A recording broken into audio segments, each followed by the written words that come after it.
Ya, Assalamualaikum warahmatullahi wabarakatuh. Waalaikumsalam. Alhamdulillah, kita lanjut nih. Masih berhubungan dengan bersuci. Menjernihkan air dengan kapur. Warna air di sebagian desa di Pulau Sumatera seperti teh karena pengaruh tanah setempat. Untuk memutihkan warnanya, penduduk setempat memberi kapur kecil-kecil ke dalam air sehingga berubah menjadi bening.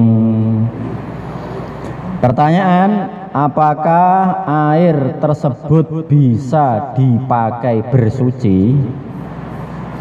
Jawaban, bisa. Sebab air yang berubah disebabkan pengaruh tempat dihukumi suci dan mensucikan. Jadi walaupun air tadi tidak dikasih kapur dalam arti warnanya seperti teh, itu juga suci dan mensucikan. Karena berubahnya tadi tidak bisa dihindari karena tempatnya. Seperti air kolam, warnanya hijau coklat, ya, hijau atau coklat. Maka yang penting warnanya asli dari sekitar, lumut, bukan sengaja dirubah, ya. Maka hukumnya suci dan mensucikan. Air kali. Ya. Air yang berubah lalu dibeningkan kembali itu juga dihukumi suci dan mensucikan karena tidak mengubah nama air. Nah, walaupun dikasih tadi itu kapur, tetap tidak merubah dari warna dari nama airnya, maka tetap suci dan mensucikan. Berarti boleh, nggak apa-apa. Seperti air Jakarta, ya.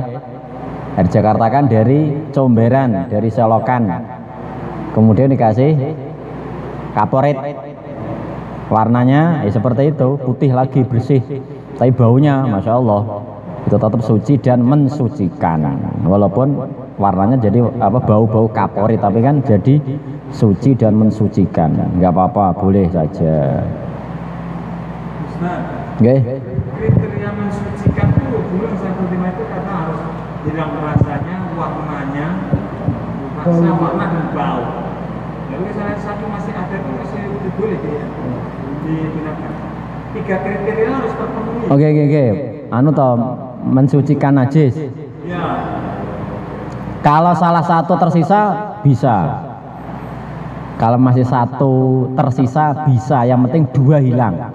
Bau, warna hilang, rasa tetap, nggak apa-apa, boleh. Seperti kita kan berak dua ya, dua, kemudian cebok, kan kadang kali bekas, nah bekas di apa jenis, di tangan kan, di jari, tinggal baunya, rasanya sama warnanya kan hilang, tidak lunyu lagi, tidak lunyu ya Pak? Tidak licin dan tidak berwarna kuning, tinggal rasa, tinggal baunya, maka tetap dihukumi suci. Suci yang penting satu sifat. Oke. Kalau dua berarti masih najis. Contoh deh, satu sifat dimaafkan.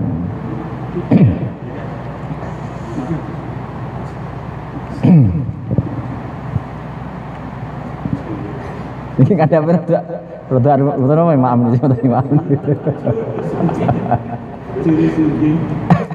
Gak ada kotoran manusia di sungai.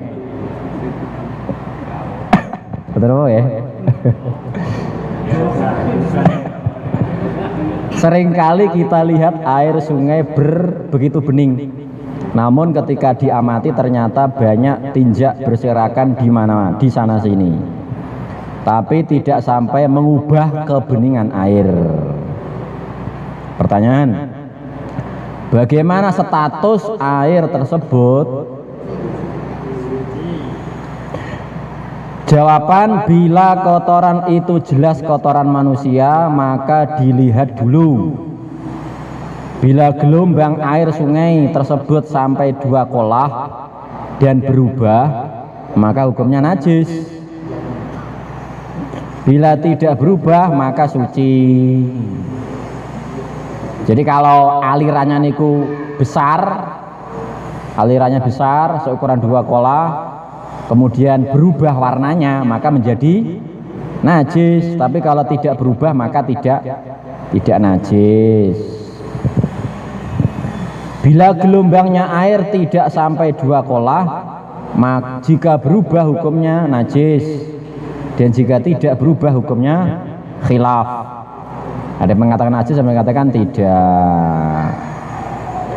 Berarti intinya kalau yang dilewati itu enggak berubah, tetap bersih, berarti airnya tetap suci, mensucikan, walaupun di sana sini ada macam-macam kotoran, tetap dihukumi suci ya. Nggih niku kalau alirannya 2 kolah, kalau berubah najis, kalau tidak berubah nggak apa-apa. Yang penting kan ngalir terus itu, ngalir terus. Nggih.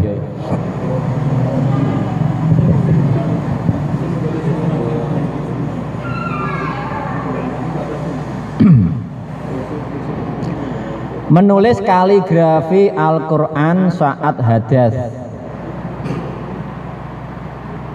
Ahmad adalah seorang ahli kaligrafi terkenal. Kaligrafi Arabnya sudah menyebar ke seluruh penjuru negeri. Namun ketika ia dalam keadaan hadas, ia tetap menulis kaligrafi Al-Quran. Pertanyaan, bagaimana hukum menulis Al-Quran, baik sebagian atau semuanya, bagi orang yang sedang hadas? Jadi piyambake menulis kaligrafi dalam posisi hadas, bagaimana? Boleh apa tidak? Dijawab boleh, dengan syarat tidak menyentuh kertas yang ditulis Al-Quran tadi. Syaratnya ngoten ya, boleh menulis kaligrafi Al-Quran dengan syarat tidak menyentuh kertasnya. Kalau membaca betul apa kalau hadas kecil? Hadas kecil boleh membaca tanpa memegang, kecuali hadas besar. Hadas besar memegang nggak boleh, membaca juga tidak boleh. Kalau hadas kecil memegang tidak boleh, membaca boleh. Betul apa-apa. Pakai napa jenenge? Lidi, pulpen ngoten, pena. Pulpen pena carane ngoten.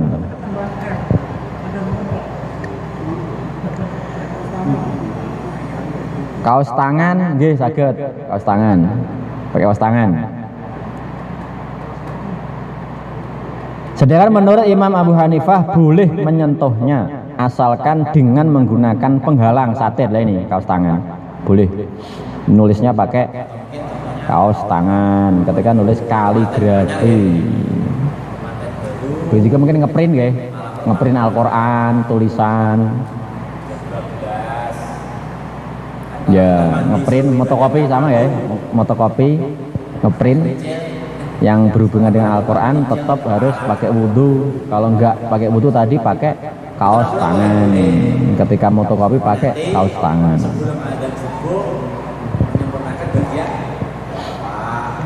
Oke. Tahajud bagaimana? Belum boleh. Belum suci dan hadas besar, baru kepalanya. Oke. Gimana?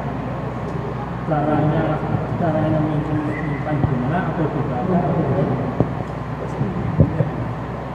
Kita menemukan naudzubillah bungkus tempe dari soal-soal atau dari lafal-lafal Al-Quran. Maka yang pertama kita ambil. Yang pertama kita ambil, disimpan. Kalau sempat kita beto teng griya, kemudian dibakar. dibawa ke rumah kemudian dibakar. Boleh, boleh. Nggih. Dibakar kemudian nanti dipendem.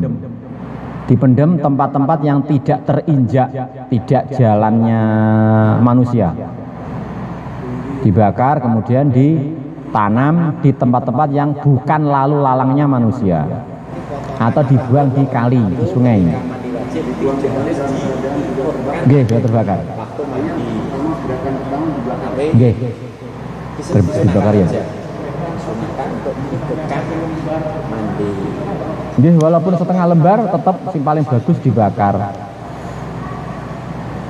Kecuali kalau memang kita ingin menjaga ditempatkan yang tinggi, di tempat tinggi, mungkin kita nggak sempat membawa, nggak sempat kita masukkan di kantong, maka kita tarik tempatkan tempat tinggi yang sekira tidak jatuh lagi.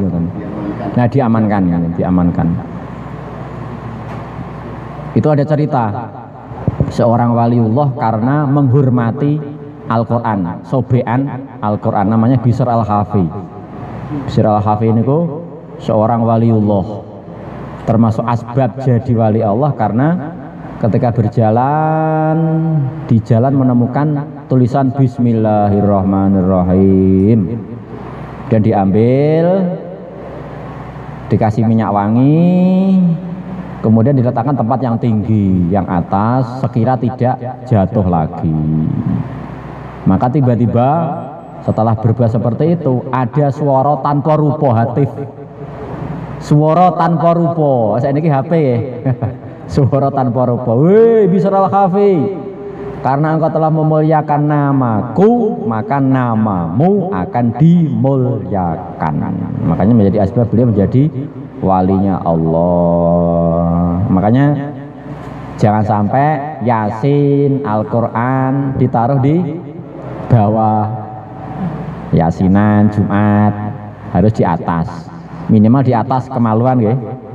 Jangan di bawah, minimal di atas kemaluan, dijaga.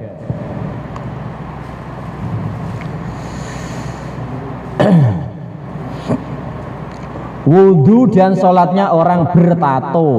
Nah, ini sering banyak kejadian ini. Wudhu dan sholatnya orang bertato.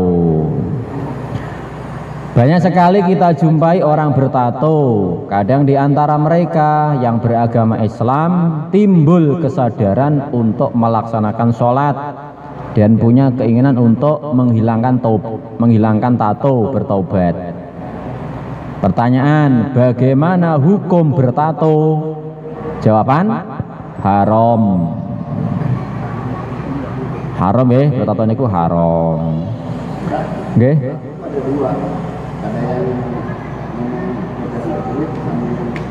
Nah, nggih. Kalau nempel bisa dicopot mboten?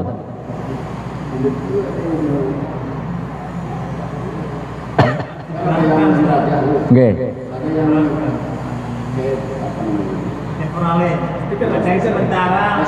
Oh, stiker. Permanen. Kalau yang sementara itu cukup. Rian niki sing anu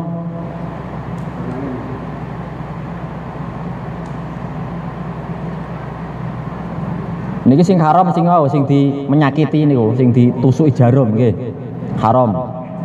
Nggih. Jadi permanen Ustaz. Nah, permanen itu haram. Perbuatannya haram karena menyakiti badan. Berarti kalau yang sing tempelan nanti hubungannya dengan kesuciannya niku nggih. Tidak haram kecuali gambarnya nanti ya berhubungan dengan gambarnya apa dan seterusnya. Kalau perbuatannya boten, kalau nempel boten. Tidak haram. Ini haram karena menyakiti badan dengan ditusuk jarum sehingga berbentuk gambar-gambar.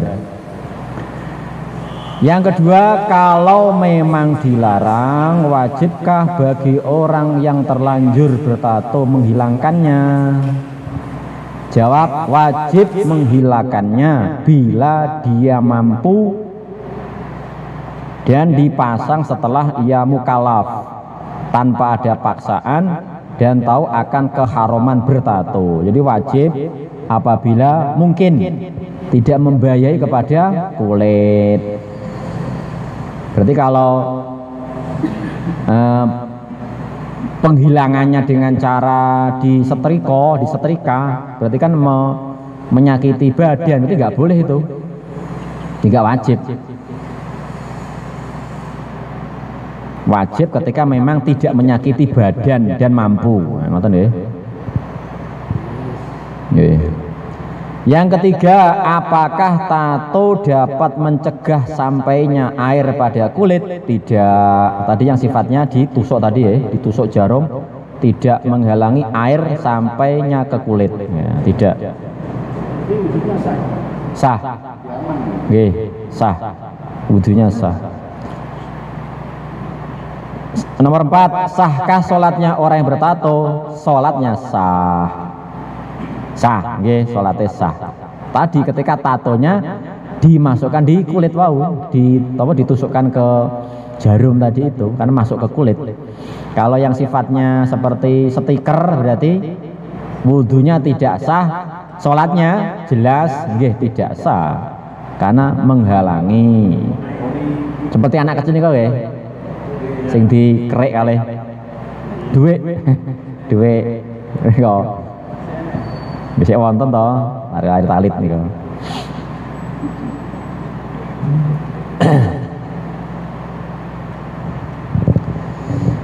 Mayat tersentuh non mahram, non muhrim.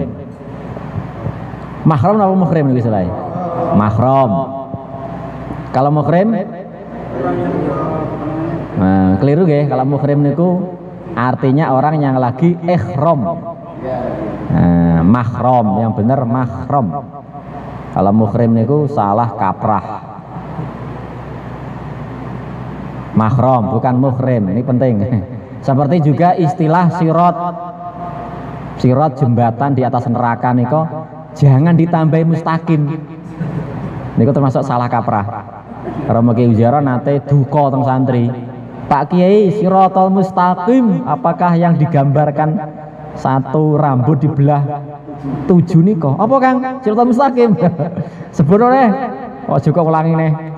Ojo kok tambah siratal mustaqim. Kalau kita menyebutkan siratal mustaqim itu maknanya agama. Agama berarti bukan sirat di atas neraka.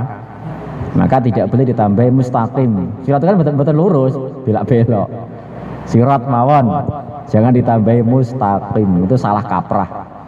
Salah yang perlu ya jangan diikuti, salah umum yang tidak perlu diikuti. Sirat saja, nggak ada mustaqimnya. Ya tadi lurus, jadi maknanya agama. Sirat jembatan. Mustaqim lurus. Jembatan lurus. Agama, okay. Jembatan lurus berarti maksudnya Romo Kiai ngendikane agama itu, bukan bermakna jembatan di atas neraka. Jadi maknanya jauh, makna jauh. Mayat tersentuh non mahram. Tetangga laki-laki saya meninggal dunia dan langsung dimandikan serta diwudui. Karena masih menunggu keluarga yang jauh, maka si mayat didiamkan hingga pagi hari. Sampai akhirnya ia disentuh oleh perempuan yang bukan mahramnya. Menurut anggapan pihak keluarga, mandi dan wudhu mayit tersebut batal. Karenanya mereka meminta pada seorang tokoh masyarakat agar mayat tersebut dimandikan lagi. Pertanyaan, benarkah mandi dan wudhu mayit menjadi batal sebab disentuh oleh orang yang bukan mahramnya, sehingga ia perlu dimandikan dan diwudhui lagi? Jawabannya keliru. Keliru, anggapannya itu keliru. Mandi dan wudhu mayit tidak batal sebab disentuh oleh orang yang bukan mahramnya. Karenanya mandi dan wudhu yang pertama sudah cukup dan tidak perlu diulangi lagi. Ngerti nggih? Jadi nggak batal. Karena sudah menjadi mayit. Mayit tidak terkena pembebanan agama. Nggak dibebani agama. Yang nyentuh bukan mahramnya tidak Simbutan batal mayit tapi yang hidup batal ya. Kalau yang hidup memegang mayit lain jenis batal. Nah kecuali mahram ya. Untuk mewujudkan mayit Sunah. Mudhani mayit niku sunah. Enggak apa-apa. Tapi kemarin arahnya untuk yang sejenis ya. Nggih, mandikan sejenis. Kalau perempuan yang mandikan perempuan. Nggih. Walaupun haram. Tetap Perempuan. keluarga yang sejenis yang paling utama. Urutannya kata nih, urutannya yang pertama sejenis dan keluarga dekat. Yang paling utama sejenis dan keluarga dekat. Ibunya yang mandikan berarti anak perempuannya. Nah, yang paling bagus. Walaupun yang megang bang mobil yang meninggal perempuan berarti nggak apa-apa. Bikin lagi. Ya yang batal modinnya. Nggih. Terjadi di kampung itu kan klausul perempuan. Tapi biasanya modin kan cuma ngomando, nggak sampai nyekel nggih. Ngomando kepada yang memandikan. Ngomando saja. Nggih, monggo. Kalau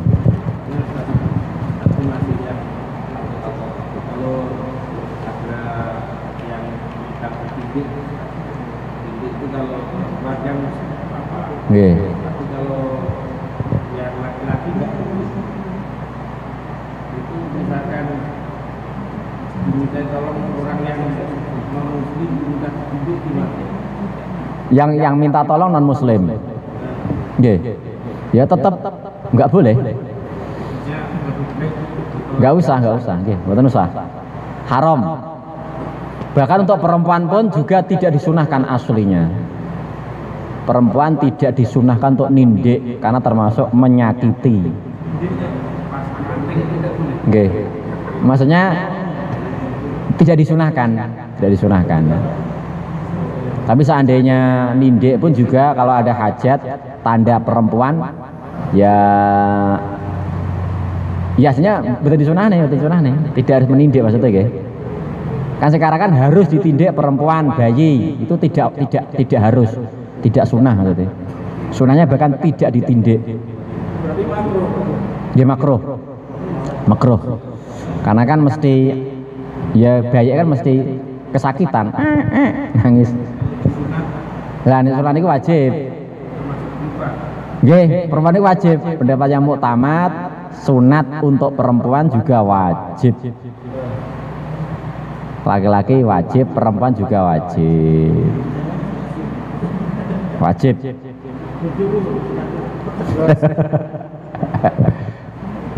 Kalau belum disunat ya disunat. Walaupun ada yang mengatakan sunnah, tapi yang muktamad yang kuat adalah wajib sunat untuk perempuan. Nggih, wajib. Yang muktamad, berapa yang muktamad sunat itu adalah wajib. Nggih Bu Irma. Nggih. Kata santri putri sing dereng sunat kodok. Nggih. Nggih, ya Pak Auri nih kok, Pak Bu Irma. Niku biasa nyunat tiang-tiang gede, tiang-tiang ageng. Mana mau dipotong kecil ngoten? Anune niku kelintos apa? Klitorise. Kalau untuk perempuan sunat tidak disunahkan selamatan. Benten hukumnya. Kalau laki-laki disunahkan syukuran. Kalau perempuan tidak disunahkan selamatan. Karena sifatnya kan tersembunyi. Kan perempuan kan sebaiknya kan tersembunyi, maka tidak disunahkan selamatan setelah sunat. Benten hukumnya ya. Kalau laki-laki sunahnya didohirkan selamatannya. Kecuali haid pertama. Sunai tiang Yaman, perempuan-perempuan Yaman ketika haid pertama disunahkan syukuran selamatan. Karena setelah keluar haid kan jadi wajib sholat, wajib purdahan, cadaran, tidak boleh keluar sembarang. Tapi kalau sunat untuk perempuan disunahkan tidak syukuran, diam-diam kemawon.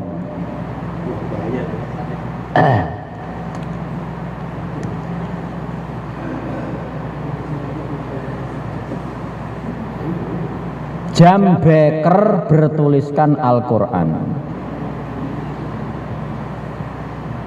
Saat ini kreativitas menjadi tuntutan tersendiri dalam dunia bisnis. Sampai-sampai ada jam beker yang bertuliskan ayat-ayat Al-Quran.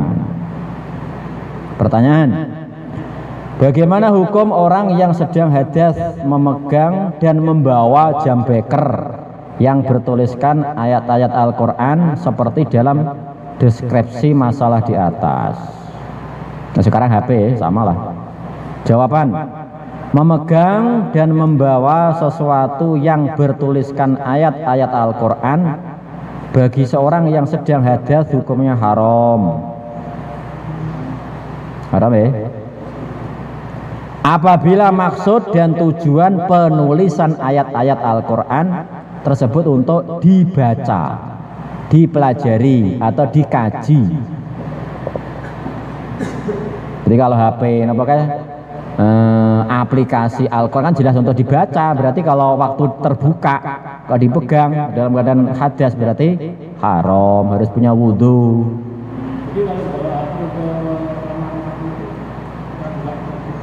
Ya sebaiknya untuk Al-Quran yang di dalam HP disendirikan mawon. Romo Kiai Fatah ngendika yang paling bagus kalau aplikasi Al-Quran sendiri, khusus memang untuk dibaca, jangan digabung dengan WA, WhatsApp.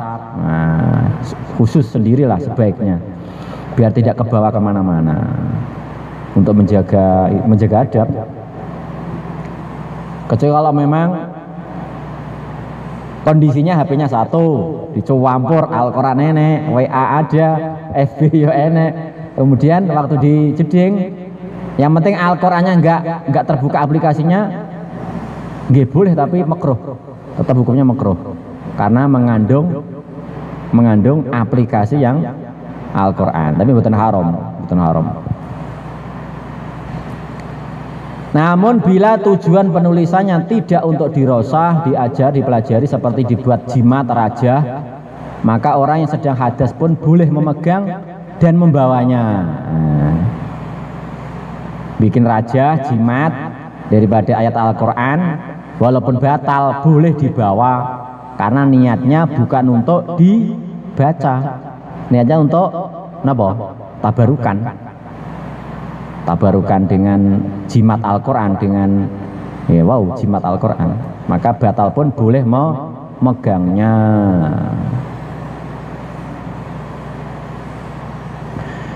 Sementara apabila maksud dan tujuan penulisan tersebut tidak jelas, maka perlu untuk melihat beberapa faktor dan indikasi dari penulisannya terlebih dahulu. Dan jika dengan memperhatikan beberapa faktor dan indikasi penulisan tersebut masih tidak menjumpai titik temu sehingga tetap ada keraguan, ketidakjelasan, maka ada dua pendapat, ada yang memperbolehkan, ada pula yang mengharamkan dengan alasan untuk menghormati dan menjaga kemuliaan Al-Quran. Berarti kalau jam beker itu biasanya hanya untuk hiasan ya, bukan untuk dibaca, berarti memegang nggak apa-apa walaupun hadas, karena tidak diniatkan untuk dibaca, tapi sekedar untuk hiasan. Berarti nggak apa-apa dipegang walaupun dalam keadaan batal.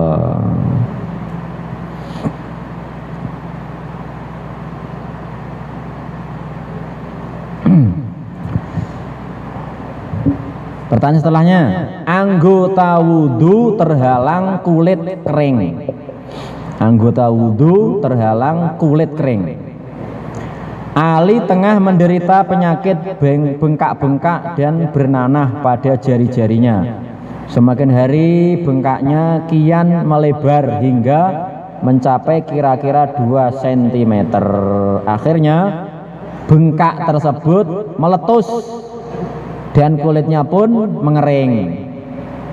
Menurut pengamatan, air wudhu tidak dapat masuk karena kulitnya kering.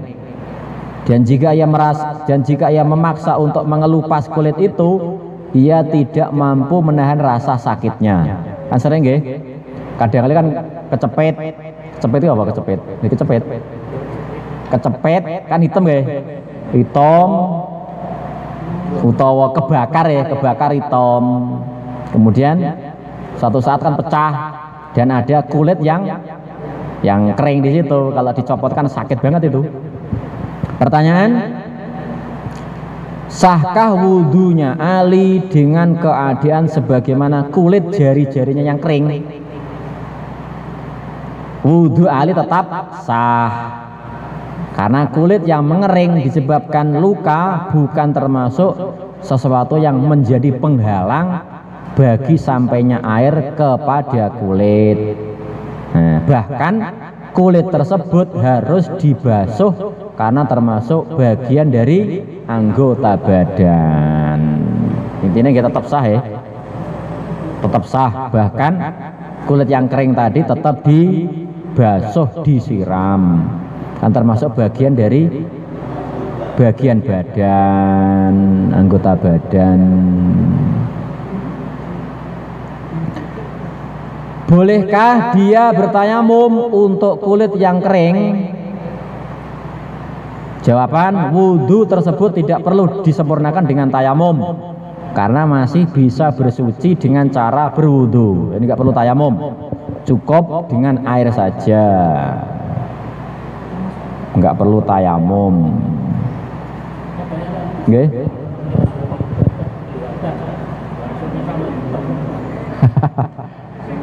Dihitamkan apa asli hitam?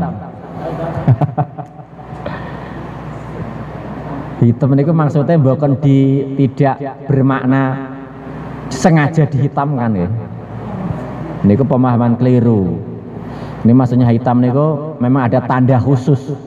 Kalau orang itu biasa wudhu, biasanya wajahnya bercahaya, batuknya hitamnya bercahaya, ada apa jenenge ini kok? Ada karisma yang tersembunyi. Kadang-kali kan seorang itu nampak dari wajahnya yang sering wudhu sama dengan yang tidak pernah wudhu. Kalau nggak pernah wudhu kan hitam loh, kelihatan hitam-hitam buram.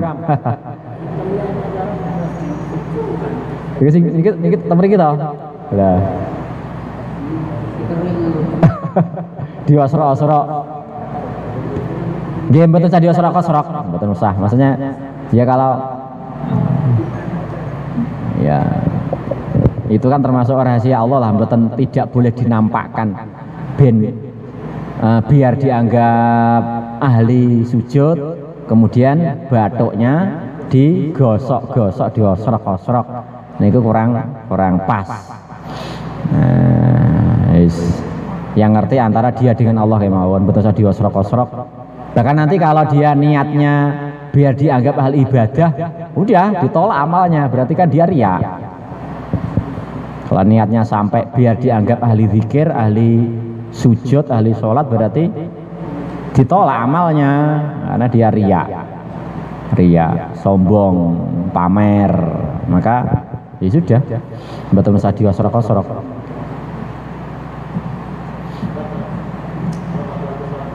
Ya, pakai jin, betul apa?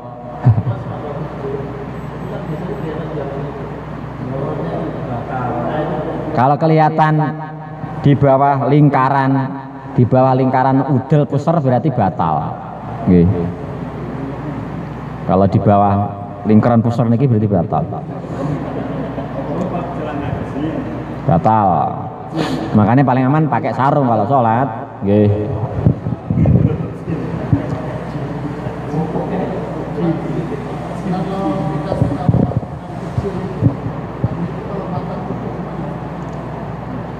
Jadi dititip ya, sementara diambil langsung diletakkan tempat yang aman baru wudhu.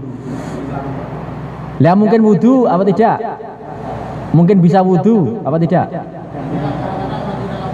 Oh,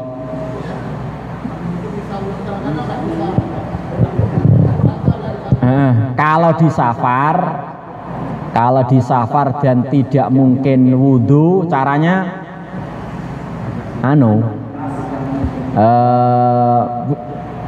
enggak, cukup ditambahi barang lain, mungkin ditambahi pena, pulpen. Niatnya bawa pulpen. Jadi ada Quran, kemudian kita batal, mau wudhu gak sempat, langsung ambil uang, mungkin uang 5.000 dimasukkan, niatnya bawa uang. Caranya gitu. Atau pulpen, niatnya bawa pulpen. Atau dompet, niatnya bawa dompet, karena tidak mungkin untuk wudhu. Ngakalinya seperti itu, biar tidak langsung membawa Al-Quran dalam keadaan hadas.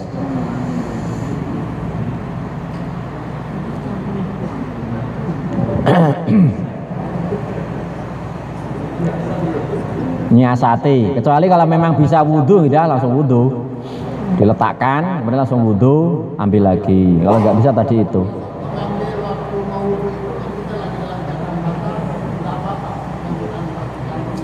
Nggak apa-apa kan, mau wudhu, kan ada hajat,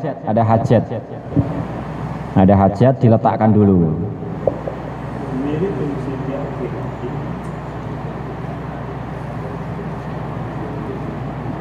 Potong rambut sebelum mandi wajib. Suatu ketika salah seorang santri yang ketepatan sedang hadas besar hendak mandi wajib. Karena khawatir rambutnya kena potong oleh pengurus bagian ketertiban dan keamanan, akhirnya ia pergi ke tempat wudhu yang tersedia di asrama dan mandi separuh badan, bagian atas badan. Setelah itu, ia baru meminta bantuan pada seorang temannya untuk memotongkan rambutnya. Jadi ini nyicil ya, nyicil. Atas dimandikan, kepalanya, kemudian baru dipotong rambutnya. Pertanyaan, bagaimana hukum mandi santri tadi? Jadi nyicil kepala dulu, kredit, nyicil kepala dulu. Bagaimana? Mandinya dihukumi sah untuk anggota badan yang sudah dibasuh saja. Mandinya dihukumi sah untuk anggota badan yang sudah dibasuh saja, karena mualah bersegera dengan meratakan air ke seluruh anggota badan bukan merupakan persyaratan mandi. Namun sebelum mandinya disempurnakan, dia tidak boleh melakukan sholat dan larangan-larangan yang lain, sebab diantara syarat sah sholat adalah suci dari hadas besar. Atau mungkin contohnya napa niku temanten anyar ya, temanten baru malam pertama jam 12. Kan kalau kita mandi seluruh badan kan malu, makanya nyicil setelah malam pertama nyicil kepala dulu. Betul apa-apa kayak boleh, tapi nanti sebelum adzan subuh menyempurnakan bagian bawah. Tahajud bagaimana? Belum boleh, kan belum suci dari hadas besar karena baru kepalanya. Tahajudnya nunggu mandi besar yang bagian bawah jam 3 pagi baru boleh tahajud, kemudian sholat subuh. Seperti itu. Pertanyaan kedua, bagaimana pula hukumnya pemotongan rambutnya? Motong rambut waktu hadas besar bagaimana? Pada dasarnya tidak ada larangan bagi orang junub untuk memotong rambutnya. Hanya saja orang yang sedang junub disunahkan untuk tidak memotong rambut atau yang lain sebelum bersuci dari hadas besar. Atau nih, cuci apa? Potong kuku, potong rambut waktu junub boleh. Tapi sebaiknya motongnya setelah mandi.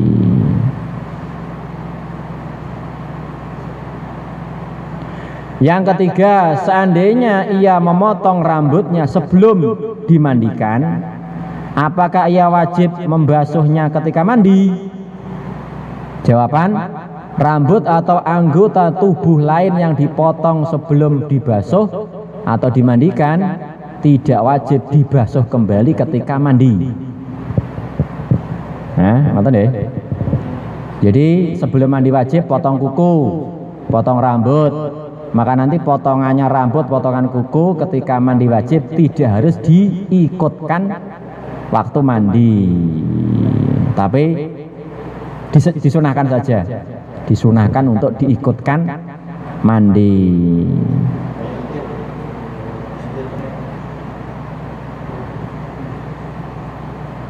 Kecuali mandi mayit deh. Kalau mandi mayit, rambutnya kita potong, kukunya kita potong, nanti ketika mandi wajib diikutkan mandi wajib, dan nanti dimasukkan kain kafan itu wajib. Wajib, berbeda dengan mandi junub. Kalau mandi mayit harus diikutkan ketika mandi mayit dan nanti dimasukkan di kafannya. Ya kalau motongnya setelah mandi? Mandi mayit tetap harus dimasukkan lagi ke kain kafan, diikutkan.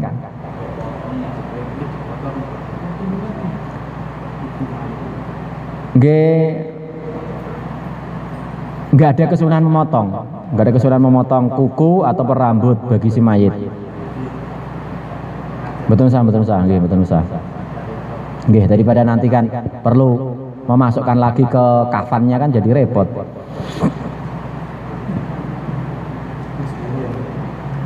Betul usah, nggak usah repot nanti. Nah, kalau subuh itu kan 4:09, kalau bangunnya jam 4 itu kita ikut tahajud atau kalau tahajud?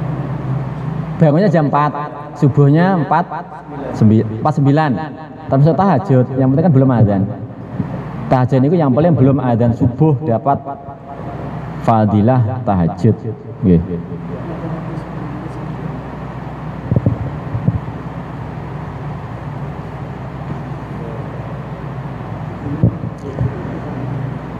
Mengusap perban tanpa tayamum.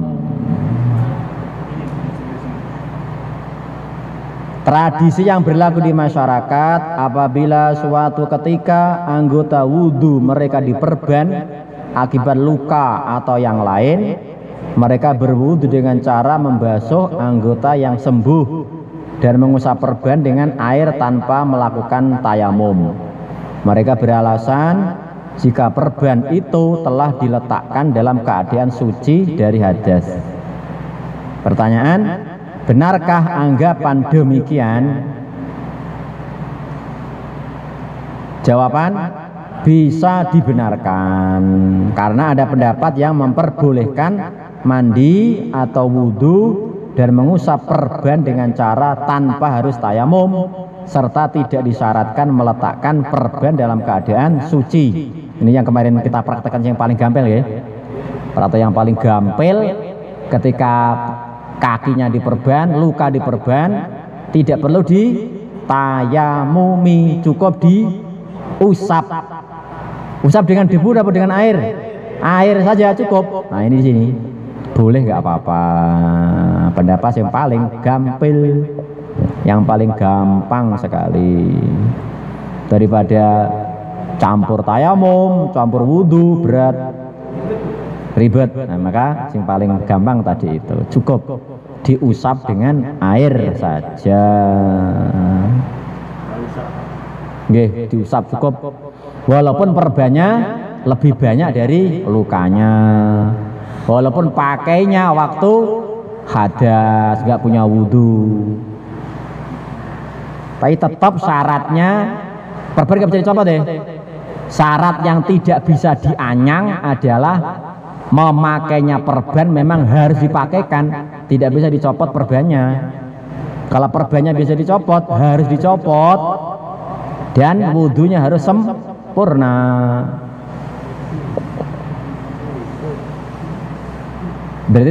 Berarti lihat lukanya. Kalau lukanya lebar berarti dikasih perban. Lukanya sedikit tidak usah diperban. Kalau diperban nanti jadinya wudhunya nggak sah karena bisa dicopot itu perbannya. Ngerti deh. Berarti untuk luka yang memang harus diperban.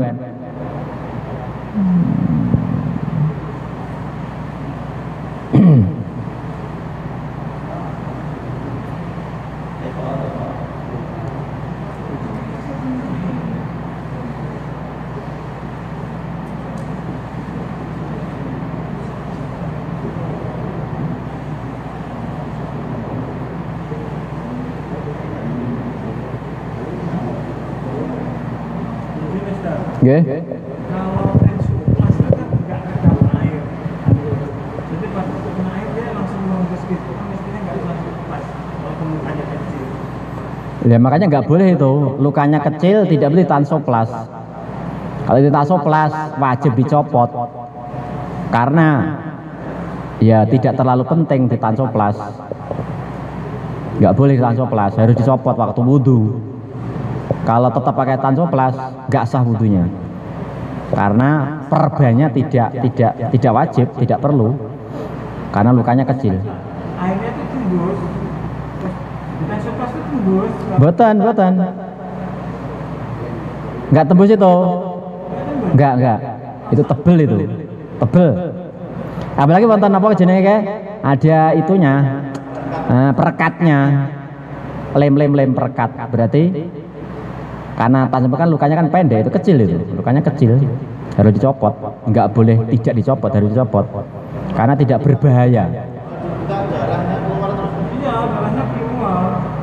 Dicopot. Berarti lukanya lebar kalau Sebenarnya kena silet nih misalnya kan. Jadi kalau kan tensioplas begitu mau dibuka itu kan lemnya itu lengket, malah membuka lukanya. oh, berarti lukanya agak lebar. Luka kecil aja katakannya 1 cm. Oh, satu. Oke.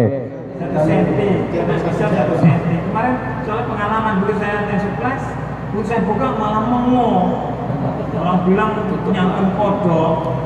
Akhirnya buka berjalan lagi. Oke.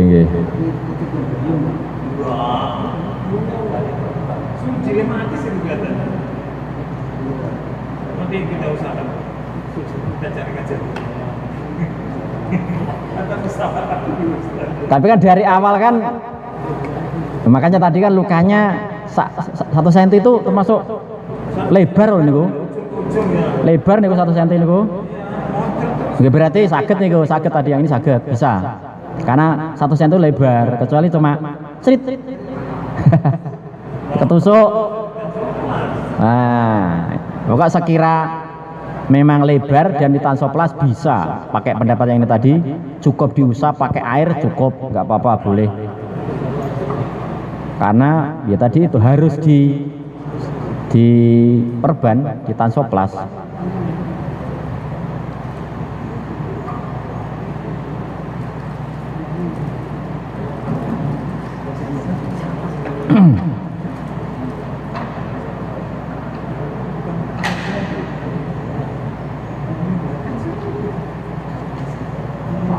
Lanjut nggih, najis sekarang.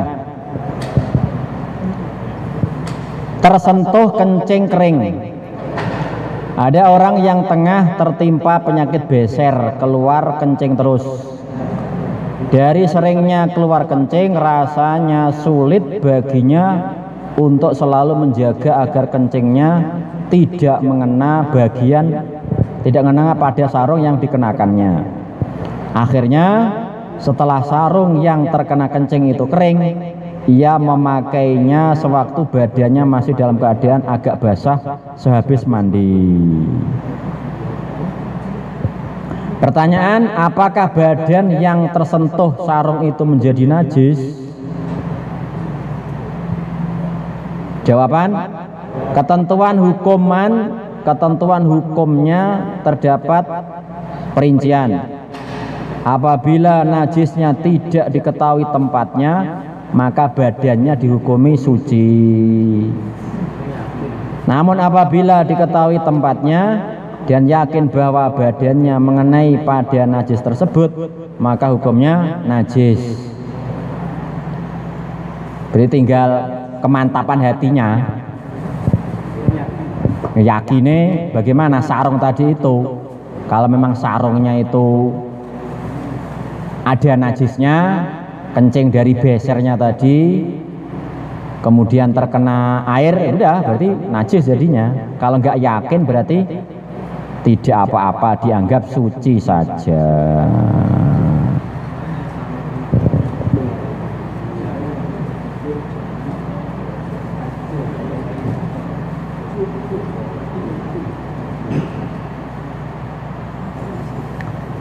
Bersucinya orang beser bagaimana caranya? Bersuci orang beser bagaimana caranya?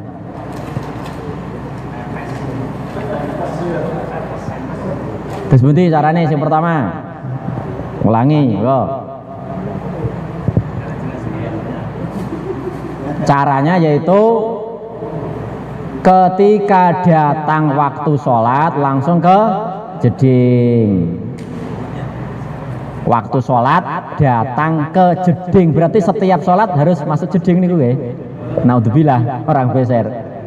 Setiap waktu sholat langsung masuk jeding. Ngapain? Mencuci itunya, kemaluannya. Berarti tidak boleh memakai pempes sebelum azan, nggak boleh. Nggak boleh. Harus setelah azan datang waktu langsung ke jeding, kemudian dicuci itunya, kemaluannya, langsung dipempesi yang baru. Setelah itu langsung wudhu. Dari wudhu kok kan baru bersuci, langsung dipempes yang dipasang, langsung wudhu. Kemudian nggak apa-apa, bisa lagi namanya bisa keluar terus toh, langsung sholat. Lah kalau nunggu jamaah boleh apa tidak? Nunggu jamaah boleh. Yang penting ketika nunggu tidak sampai besernya muncrat.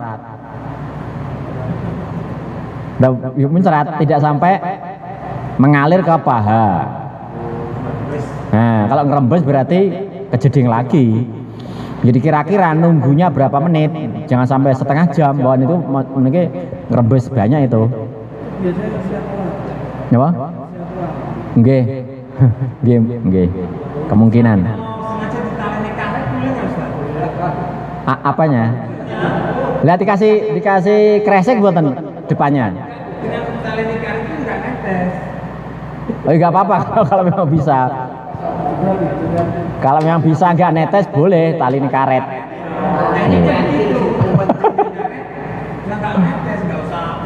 Enggak apa-apa. Berarti itu lebih aman berarti. Lebih aman. Dan nanti dia tidak boleh jadi imam. Orang beser tidak boleh jadi imam.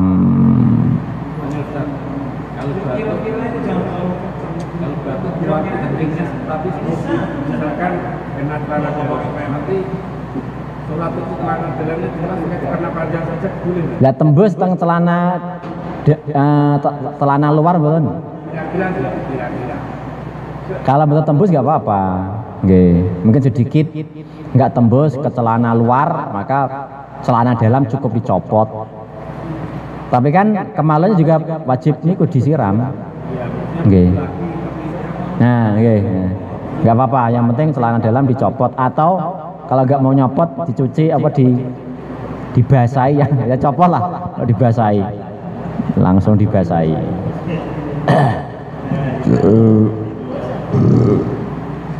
Nonton ya, ini ku wudhu tiang beser. Naudzubillah, sama naudzubillah.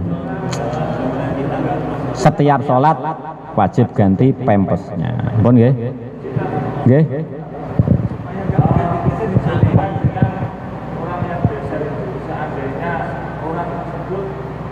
Nahan sebatas ukuran apa? Apakah sebatas selama tidak netes atau bagaimana? Karena kalau nahan orang sholat bukan nggak boleh nahan. Oh. Kalau bisa nahan berarti bukan beser. Oke. Ukuran yang saya tanyakan bukan besernya. Ukuran orang yang bisa nahan itu sebatas ukuran. Oh, nahan rasa kencing ketika mau sholat ya. Latang fikir itu nahannya bolehnya ketika sudah sholat, sudah Allahu Akbar, sudah dapat 2 rakaat, kemudian apa? Kebelet niku ditahan sampai salam. Ngoten. Nah, kalau belum mulai dibuang dulu.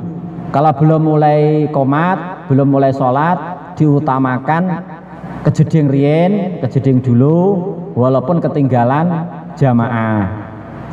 Karena nanti kan kalau kita tetap Allahu Akbar kan nggak fokus. Maka tetap diutamakan kejeding dulu, walaupun nanti ketinggalan sholat jamaah 2 rakaat atau 1 rakaat. Tapi kalau sudah pertengahan sholat ditahan sampai salam. Kalau bisa, kalau salam nggak bisa mufarokoh. Nonton ya?